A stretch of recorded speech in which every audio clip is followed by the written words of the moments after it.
Yo l'équipe, c'est Zephyr et bienvenue dans ce nouveau challenge. Peut-on finir Pokémon Rouge avec? Vous l'avez vu sur les images, aujourd'hui on s'attaque à du lourd, on s'attaque à du très lourd. Roucoule c'était l'entrée, là on arrive au plat de résistance, on va essayer de finir le jeu avec un Aspico. Un Aspico qui est un Pokémon de type insecte qui ne peut apprendre aucune attaque. C'est-à-dire que son move pool, c'est Darvenin et Sécrétion. C'est tout. Il peut rien apprendre d'autre. Il peut pas apprendre de CT, il peut pas apprendre de CS. Je vais devoir me taper toute l'aventure avec ces deux misérables attaques.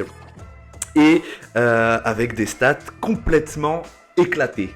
Alors, je rappelle, pour ceux qui n'ont pas vu les précédentes vidéos, les règles du challenge. J'ai le droit d'utiliser uniquement Aspico en combat. Je n'ai pas le droit d'utiliser d'objets également pendant les combats. J'ai bien évidemment le droit d'utiliser des CS-claves pour moi avancer dans l'aventure, sinon on serait trop rapidement bloqué et le but c'est d'en chier un max. Et du coup voilà, bienvenue, si la vidéo te plaît, n'hésite pas à t'abonner, à liker, à commenter. Là franchement pour le coup j'en ai chié, donc si tu pouvais faire tout ça, ça récompenserait mon travail. Du coup, pour rentrer directement dans le vif du sujet, vous avez vu que je l'ai surnommé à l'aide, parce qu'on va avoir besoin de beaucoup d'aide dans ce challenge, et je suis allé me taper le rival alternatif. On n'est pas obligé de le faire, mais je me suis dit bon, on va quand même tenter pour voir vraiment l'étendue des dégâts. Je l'ai passé et je pars directement à l'arène de pierre. Alors, l'arène de pierre, j'arrive au niveau 20. Au niveau 20, j'arrive pas à passer le simple dresseur qu'il y a dans l'arène.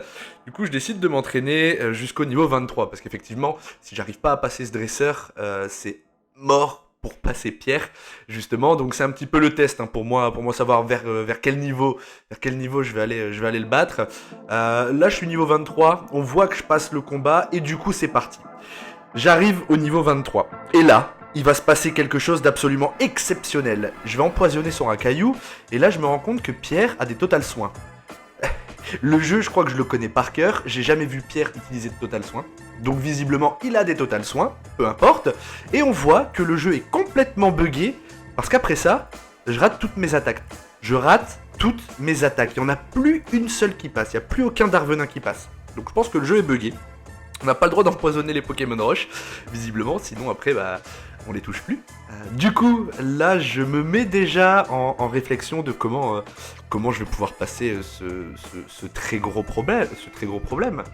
Parce que Darvenin, qui est quand même une attaque qui empoisonne de manière relativement simple, là, je peux pas l'empoisonner, le racaillou. Si je l'empoisonne, c'est mort, je le touche plus, je le passerai pas. Du coup... j'ai fait plusieurs essais pour voir si vraiment c'était un bug ou il y avait quand même moyen de passer. Non, c'est bien buggé, j'ai aucune chance de le passer. Là où vous voyez, il utilise son total soin et derrière ça sert plus à rien.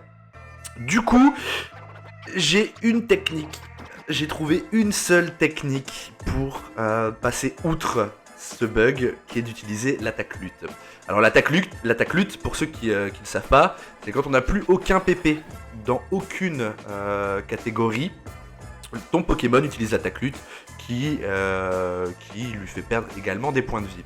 Donc là vous voyez le cheminement pour en arriver là. Je dois vider tous mes Darvenins et toutes mes sécrétions sur des Pokémon sauvages. Donc on parle de 40 PP pour sécrétion et 35 pour Darvenin.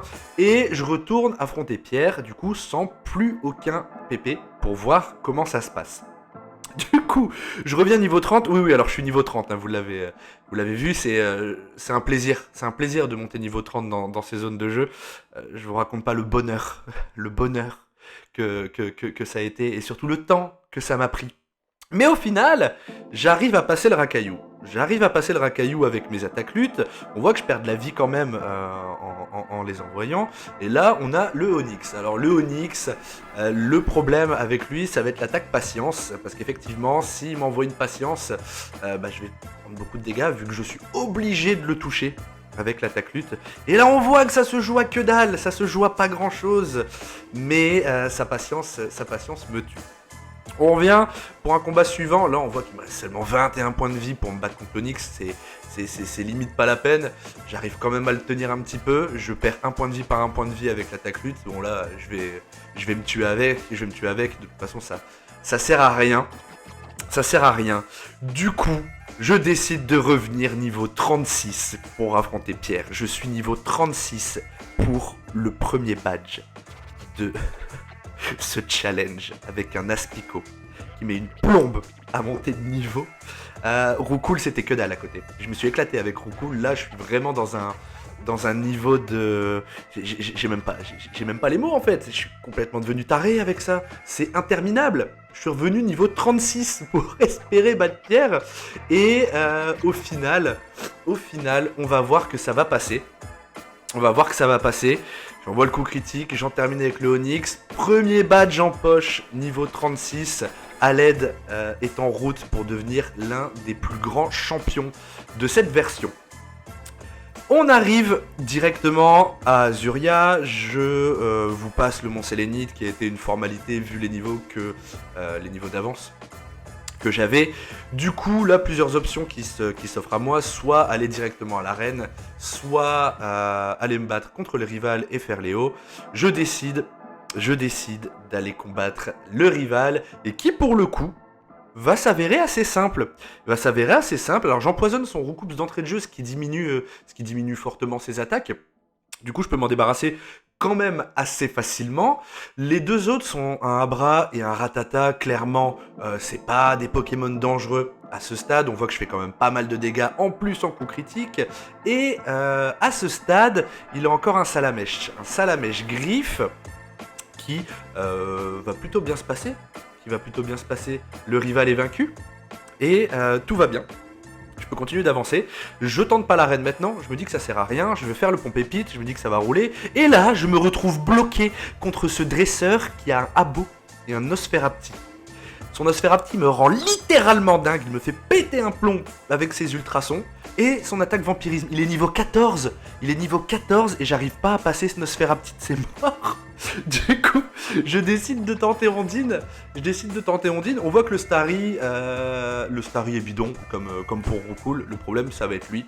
Ça va être ce monstre qui me dégomme avec ses bulles d'eau.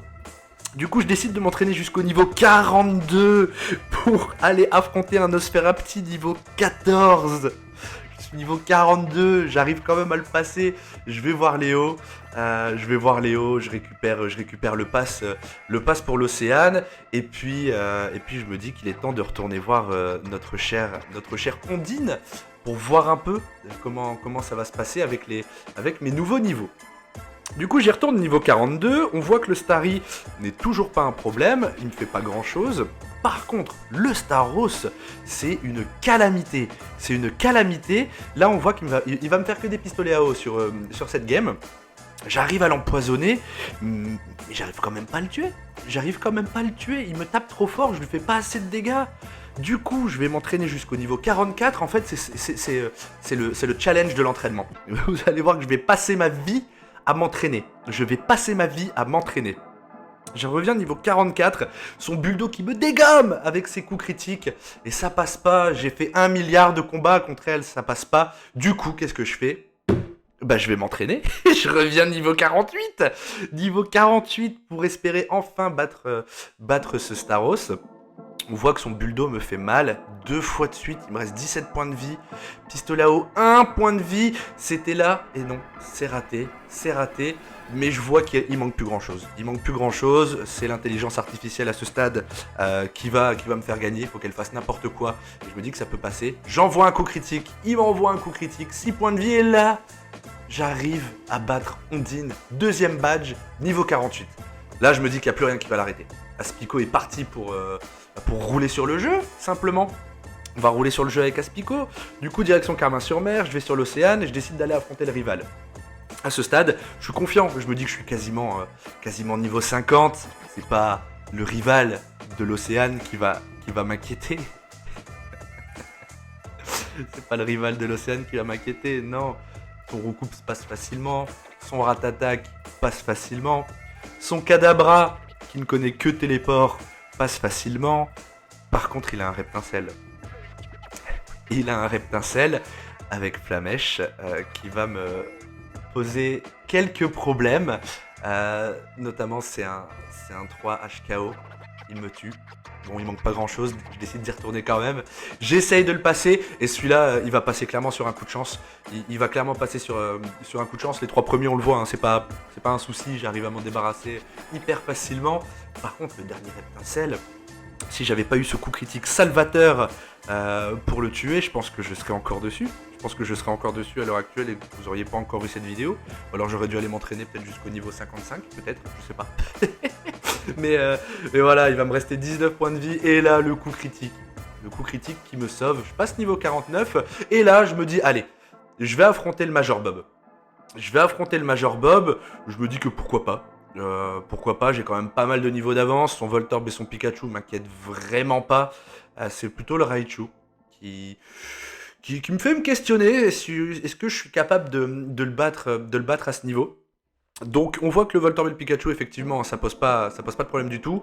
Et là, le Raichu qu'on va contre toute attente battre du premier coup. L'éclair ne me fait rien du tout. L'attaque d'Arvenin va l'empoisonner. Et du coup, ça va baisser son attaque tonnerre. Ce qui va nous permettre de le terminer. 3e badge en poche pour Aspico. Et c'est parti pour la suite. Du coup, direction l'avant-ville. Voilà pour cette première partie avec Aspico. J'espère que ça vous a plu. Dans tous les cas, n'hésitez pas à commenter, liker et partager si le travail vous a plu. On se retrouve très vite pour la suite à l'avant-ville. Ciao!